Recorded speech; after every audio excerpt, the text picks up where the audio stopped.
algunos de la reunión por problemas técnicos.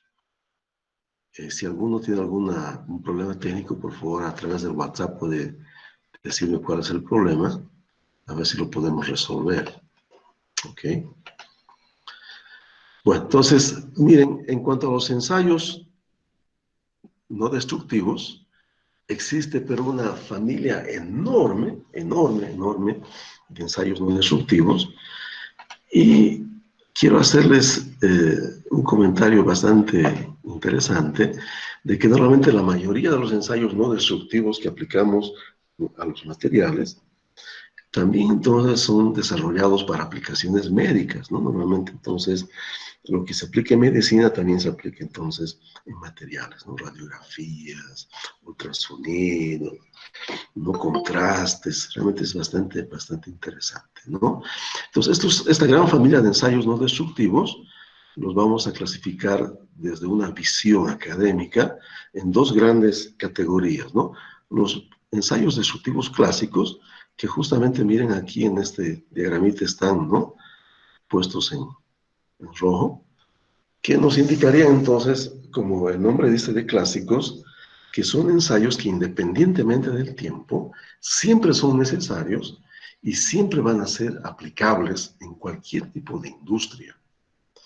No confundir entonces con clásico con antiguo, ¿no? Clásico entonces para nosotros es algo que siempre está vigente independientemente de los tiempos, ¿no? O si ustedes quieren, nunca va a pasar de moda. Lo que sí puede entonces modificarse un poco es la tecnología que lo sustenta, ¿no? Pues estos ensayos clásicos siempre van a estar entonces vigentes, ¿no?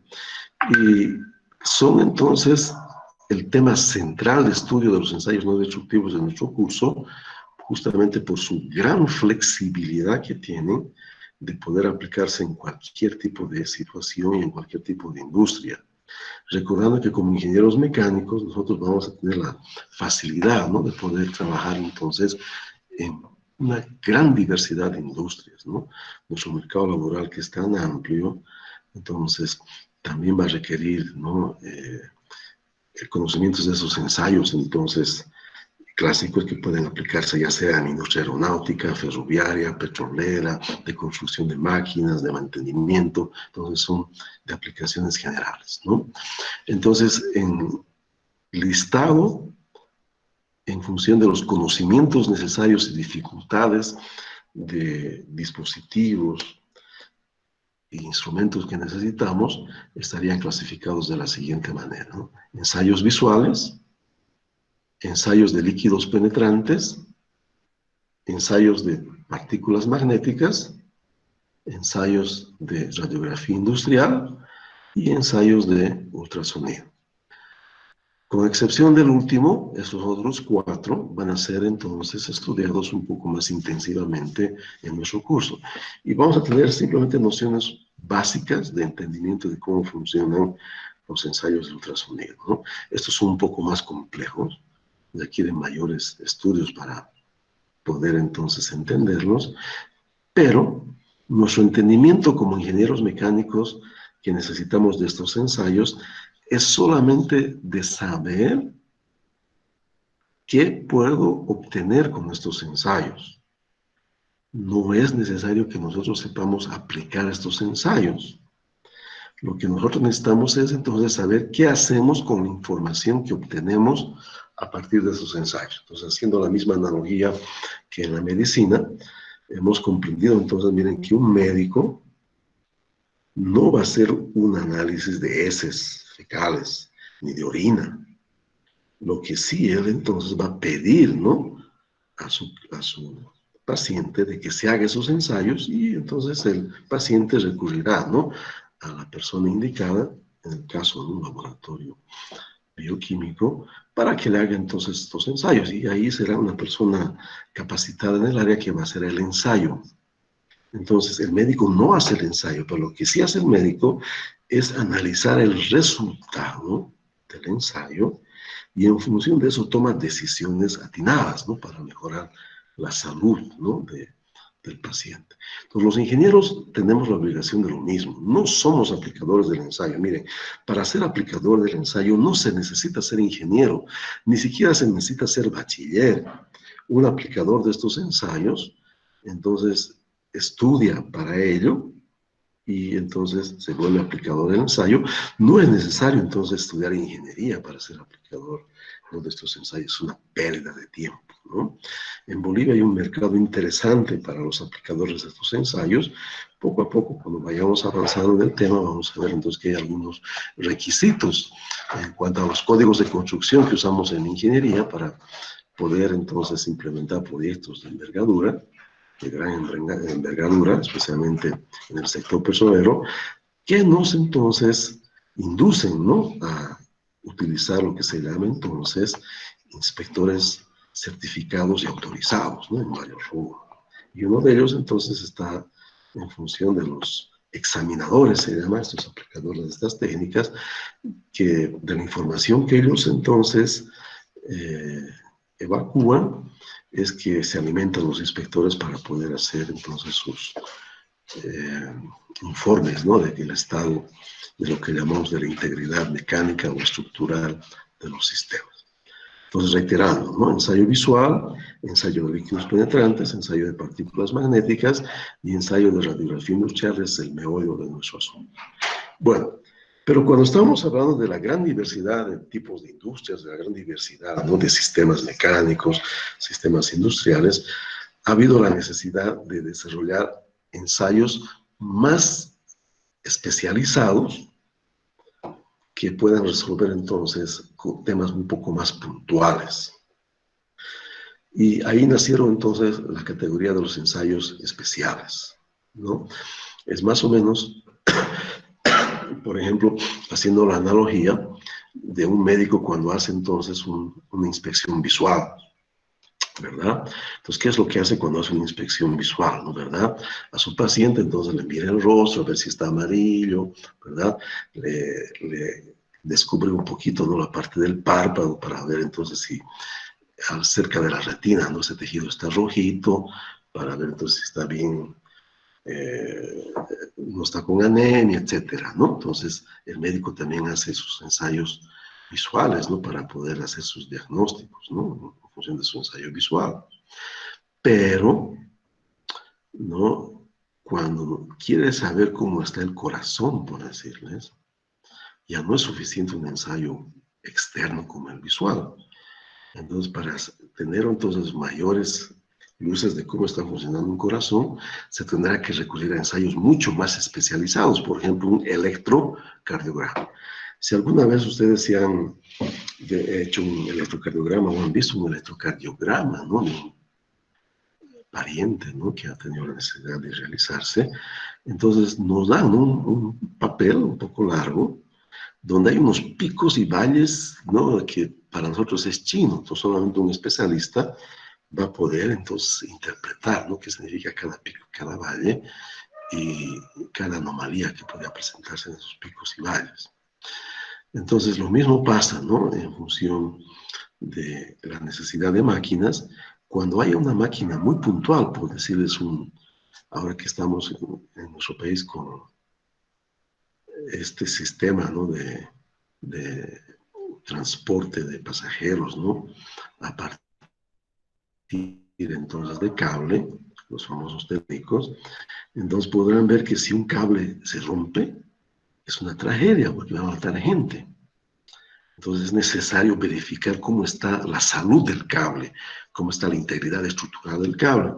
Y un ensayo visual tal vez no sería suficiente.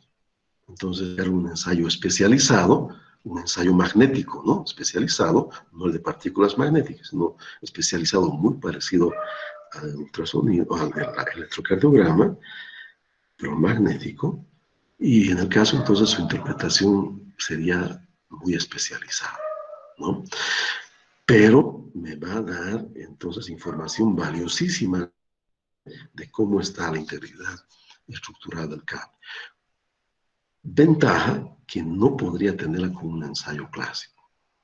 Pero sin embargo, la gran desventaja de mi ensayo especializado para cables sería entonces que cuando yo requiera verificar cómo está la integridad estructural o mecánica, ¿no?, de un caldero o de un gasoducto, o de un recipiente a presión, no podría aplicar ese ensayo especializado para cables. Es demasiado puntual. Pero sus clases inducirían a tener entonces muy buena información de esa integridad estructural. Entonces, si bien hay ventajas respecto, ¿no?, a los ensayos especiales, también hay serias desventajas respecto entonces a los ensayos especiales en función entonces de compararlos con los ensayos clásicos. Miren, aquí tengo solamente como ejemplo dos ensayos que están entonces con un colorcito diferente. ¿Alguien me podría decir qué se lee aquí? Por favor.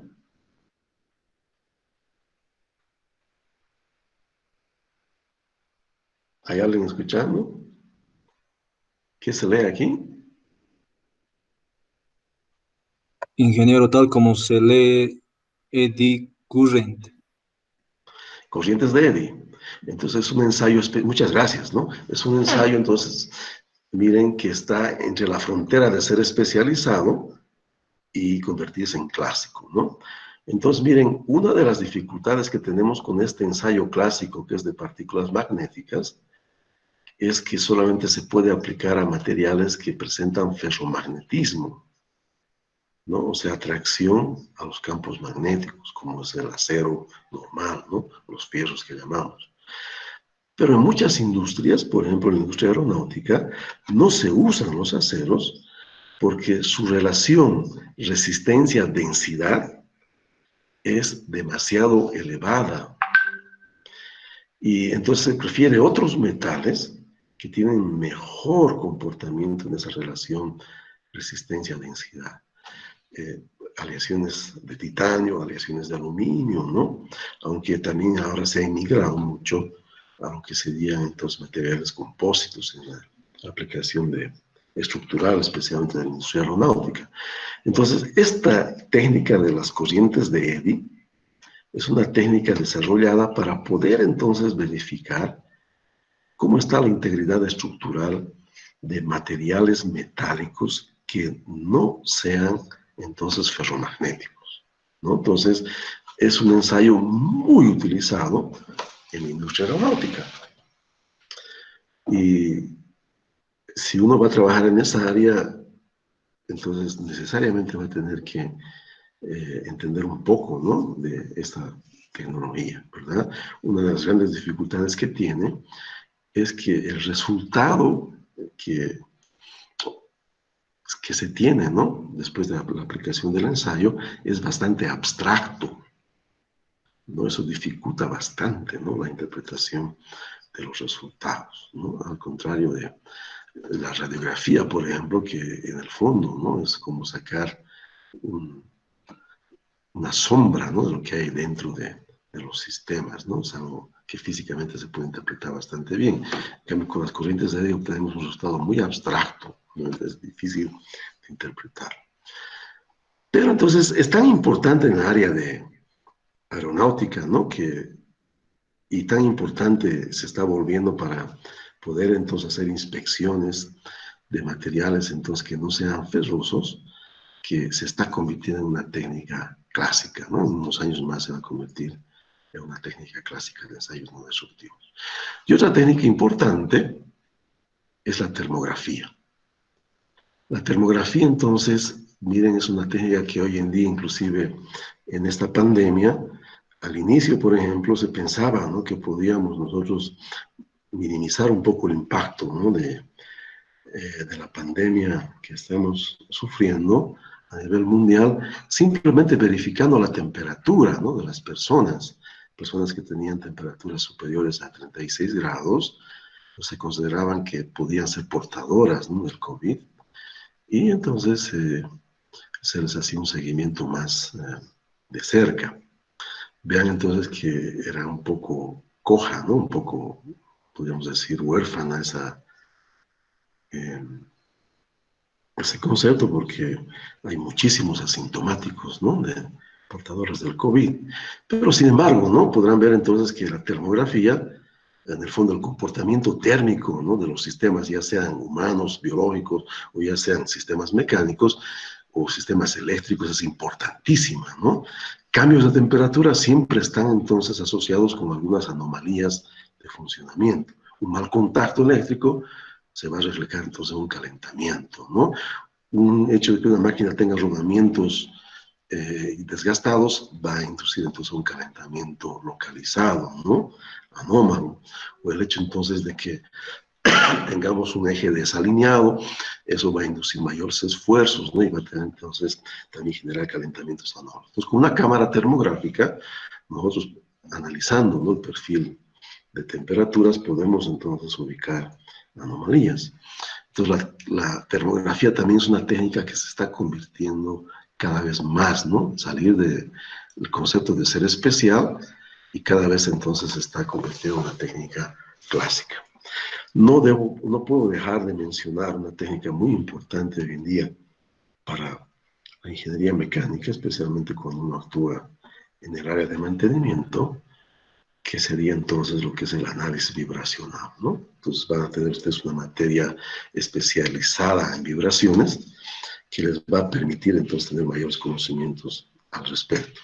Pero quiero comentarles de que es tan importante hoy en día el análisis vibracional que toda máquina moderna de cierta complejidad siempre tiene un lugarcito donde se va a poner entonces el acelerómetro, que es el dispositivo sensor del análisis vibracional, ¿no? Entonces toda máquina tiene siempre ese pequeño dispositivo, ¿no? Ese pequeño lugar para poder apoyar el dispositivo y para poder hacer el análisis vibracional. Entonces, haciendo análisis de Fourier a las vibraciones adquiridas, se puede saber entonces si la máquina tiene problemas en el rodamiento, en el eje, o es problema de las correas. Entonces, se puede analizar muchísimo, ¿no? Muchísima información de lo que sería el análisis vibracional. Es una técnica de las favoritas en un área de mantenimiento que se llama predictivo, ¿no? Estas tres técnicas, la termografía, el análisis de aceites y el análisis vibracional, entonces son el fundamento, ¿no?, inicial de lo que serían entonces las técnicas de mantenimiento predictivo. Bueno, pero en líneas generales entonces, esa sería una clasificación académica de lo que serían los ensayos no destructivos que nos van a permitir entonces comprenderlos un poco mejor. ¿Cuál es la fortaleza de los ensayos no destructivos? ¿Cierto? Especialmente, ¿para qué se los usa? Bueno, entonces, una de las mayores aplicaciones que tienen los ensayos no destructivos es detectar algún tipo de anomalía, algo que no esté funcionando correctamente. Y analizando qué tan ligera o qué tan grave es esa anomalía o esa cosa que está impidiendo que el sistema funcione correctamente, es que nosotros podemos determinar qué tan seguro es el sistema, o en otras palabras, haríamos un análisis de la integridad mecánica o estructural de nuestro sistema o componente, ¿no? Entonces, una vez más, la fortaleza de los ensayos no destructivos es detectar algo raro, algo anómalo, algo fuera de lo común, ¿verdad? Y es muy importante, ¿no? No se olviden que siempre haciendo la asociación, ¿no?, con lo que sería, ¿no?, la medicina en humanos. Entonces, imagínense, ¿no?, que nosotros, es algo normal, los humanos somos muy descuidados, vivimos hasta que entonces tenemos un síntoma muy grave. Bueno, en el fondo, si nosotros fuéramos periódicamente un médico, el médico haciendo su diagnóstico, ¿no?, con tomografías, con etcétera, ¿no?, podría detectar tumores que podrían ser cancerígenos. Y esos tumores, entonces, tratados a tiempo, quién sabe, podrían salvar la vida, ¿no?, de esa persona. Entonces, lo mismo pasa con lo que son los sistemas inertes, ¿no?, las estructuras. Nosotros aplicamos los ensayos no destructivos, para identificar esas anomalías, analizarlas y ver entonces si es que esas anomalías son peligrosas o no son peligrosas para que el sistema sea seguro, o sea, que sea íntegro estructuralmente, ¿ok? Tenga una salud, en otras palabras, ¿no? Bueno, ¿verdad? Bueno, no es la única función que tienen los ensayos no destructivos. También entonces usamos bastante para poder entonces determinar algunas propiedades de aspecto cuantitativo de los materiales, ¿cierto? Por ejemplo, con ultrasonido se puede determinar, ¿no?, algunas propiedades como el módulo de elasticidad, se puede determinar, ¿no?, algunas propiedades de microestructura del material. Entonces, hay técnicas de ensayos no destructivos que también nos apoyan en la determinación de propiedades de los materiales, aunque no es su fortaleza. Su fortaleza especialmente está vinculada con lo que sería entonces la detección, ¿no?, de imperfecciones que existirían entonces en los sistemas de nuestro interés, los mecánicos. Bueno, entonces, aquí hay un listado no cerrado para las cuales podemos entonces aplicar los ensayos no destructivos. Podrán ver que hay un listado bastante grande, ¿no? Y sin olvidarnos entonces, pero que la principal sería entonces la detección de imperfecciones o de anomalías. Después entonces vamos a ver, no, si una anomalía podría ser clasificada como defecto o como una simple discontinuidad que no sería un problema, ¿no?, para la integridad estructural del sistema. Es más o menos como un lunar, ¿no? Un lunar puede ser cancerígeno y en ese caso sí haría que lleve riesgo, ¿no?, la vida del humano que tiene ese lunar cancerígeno. O puede ser un simple lunar que sea benigno, ¿no?, que no va a afectar a futuro, ¿no? No pone en riesgo la vida del humano. Lo mismo, ¿no? Cuando verificamos alguna anomalía o alguna imperfección, entonces evaluamos, siempre basados en un código de construcción, evaluamos, ¿no?, esa anomalía para definir entonces si es riesgosa para la integridad del sistema, se convierte en un defecto y ahí es necesario hacer algún tipo de acción correctora, o en el caso entonces se puede convertir en una simple discontinuidad. Entonces es una imperfección que no va a afectar el buen funcionamiento del sistema. ¿De acuerdo? Bueno, la otra gran familia entonces de materiales, perdón, la otra gran familia de ensayos, ¿no?, serían los ensayos destructivos, y entre ellos entonces podríamos mencionar tres familias de ensayos mecánicos o ensayos no destructivos. Los más conocidos y los que más utilizamos normalmente en diseño, en fabricación y hasta en mantenimiento, son entonces los ensayos mecánicos que asocian la posibilidad de obtener algún tipo de información respecto a la propiedad mecánica del material, ¿verdad? Por ejemplo, quiero saber su resistencia última a la tracción de un material, quiero saber su dureza, quiero saber su resistencia a la fatiga, quiero saber, ¿no?, cómo se va a comportar a la flexión o a la compresión. Entonces ahí sería una de las principales aplicaciones de los ensayos no destructivos, la determinación de propiedades de origen mecánico, ¿no? Es la parte más importante tal vez y la que más vamos a estudiar entonces en transcurrir de nuestras clases. Bueno, pero no solamente podemos usar los ensayos destructivos para eso, también podríamos usarlos para poder ver cómo se puede comportar entonces, ¿no?, un sistema mecánico un material cuando está entonces siendo transformado geométricamente, ¿no? Por decirles, yo tengo materia prima, una barra, y la voy a transformar entonces, ¿no?, una pieza terminada. Podría ser una biela, podría ser un cigüeñal. Entonces, en función de qué tipo de proceso de manufactura use, podría forjar esa barra para convertirla en una biela, podría mecanizarla, ¿no?, tornearla, fresarla. Entonces el material va a responder al final de ese proceso de transformación geométrica con un cambio de propiedades y de comportamiento.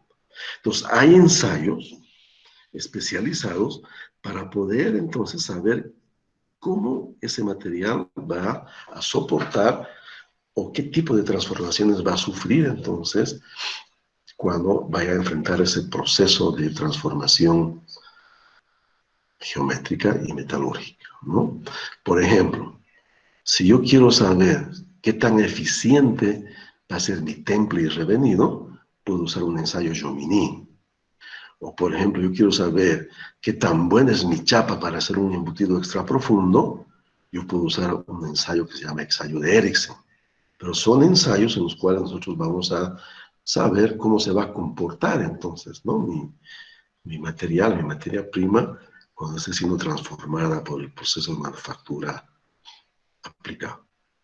Recordando, ¿no?, los procesos de manufactura, las familias, ¿no?, de procesos de manufactura que aplicamos en materiales metálicos, están los procesos de fundición, procesos de conformación plástica, procesos de soldadura, procesos de sinterización y los procesos de adición, ¿no?, las manufacturas aditivas como es la impresión en 3 dimensiones.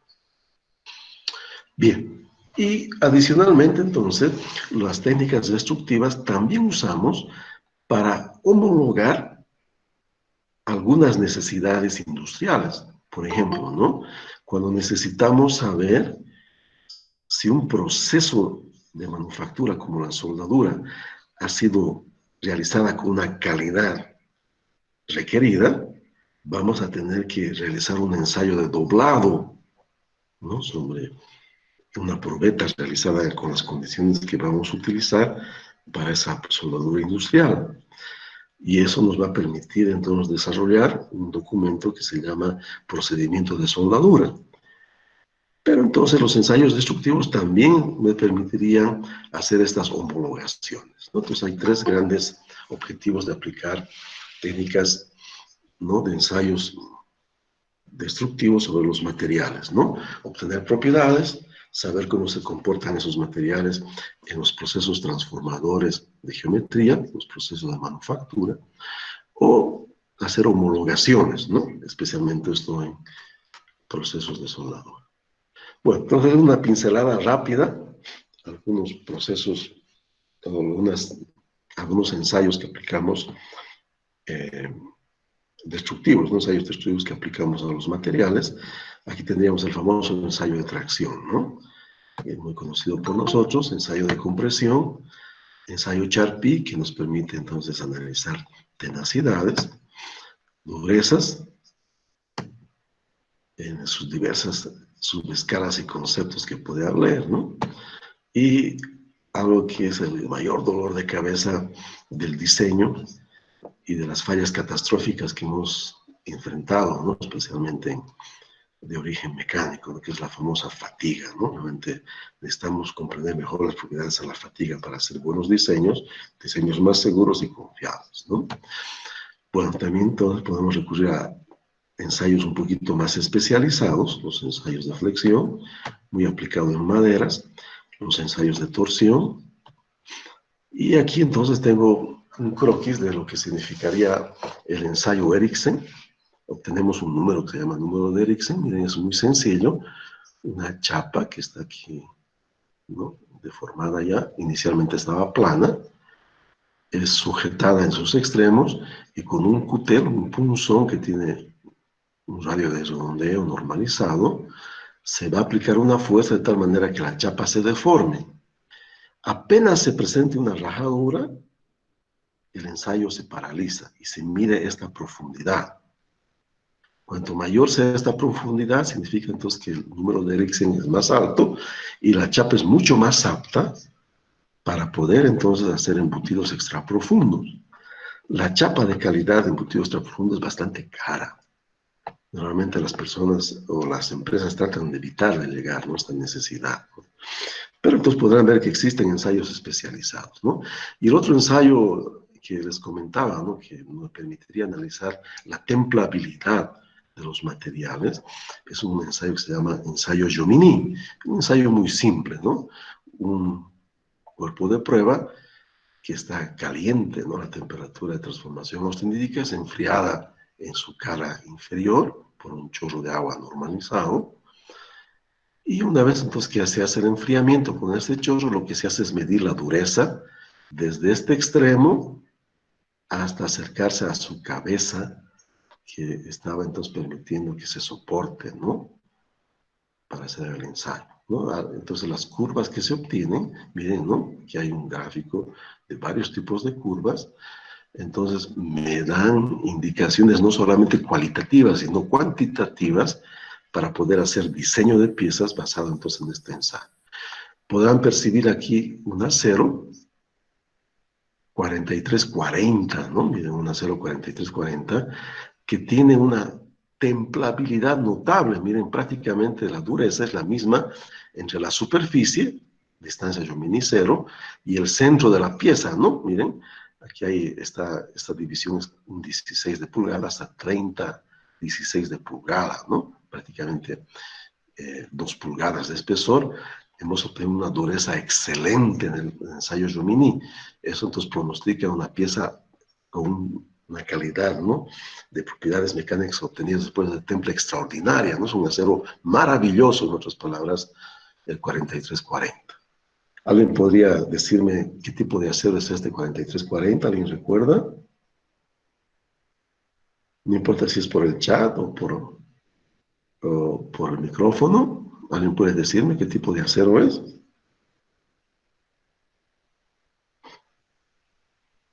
¿No? ¿Nadie recuerda? Este 40 al final yo creo que sí se acuerdan, ¿no? ¿Cuánto de carbono tiene este acero? 0,4. Bien. Y indudablemente este 4 al comienzo significaría que es una familia, ¿no? De un acero de baja aleación, ¿verdad? ¿Alguien recuerda a qué familia pertenece el 4? Al molibdeno, ¿no? Y ese 3 es un modificador que estaría con información adicional, ¿no? Que además de molibdeno, que es el elemento de aleación importantísimo, ¿no?, fundamental en los aceros finos de tratamientos térmicos, el 3 me estaría indicando que tiene una pizca de níquel y una pizca de cromo, ¿no?, para incrementar la templabilidad y justamente la penetración del templado. Miren, un acero maravilloso. Miren, qué diferencia de curva con este acero, ¿no? Este acero, este es barro prácticamente, ¿verdad? ¿Qué acero es este? Es un acero el 1 al comienzo, ¿qué significa? ¿Es un acero al qué? Al carbono. Al carbono. Es los más baratillos, ¿no? O sea, miren, ¿no? Es una desgracia, ¿verdad? Tiene una dureza razonable solamente en la parte superficial, pero a medida que me voy acercando al centro de la pieza, su dureza cae terriblemente, ¿no? De lo que yo tenía con un 4340, ¿no?, una dureza en torno de 60 Rockwell C, perdón, prácticamente en toda la pieza. En este 1050 yo obtengo entonces una buena dureza, pero ¿dónde? Solamente en una capita superficial, después cae terriblemente, exponencialmente cae la dureza, hasta tener durezas entonces que prácticamente salen de la escala Rockwell B, ¿no? O Rockwell C, perdón, que está definida a partir de 20 para arriba solamente. Un acero de malísima calidad, ¿no?, para hacer piezas, especialmente órganos de máquinas, ¿no?, de alta calidad. Bueno, entonces, con esto les he mostrado de que existe entonces una gran diversidad de tipos de ensayos, tanto destructivo, que van a ser entonces tema de nuestro abordado, ¿no?, de clases. Y hemos comentado ya hace un par de meses en nuestras últimas clases presenciales con nuestro ensayo de tracción, que va a ser tema entonces del día de mañana.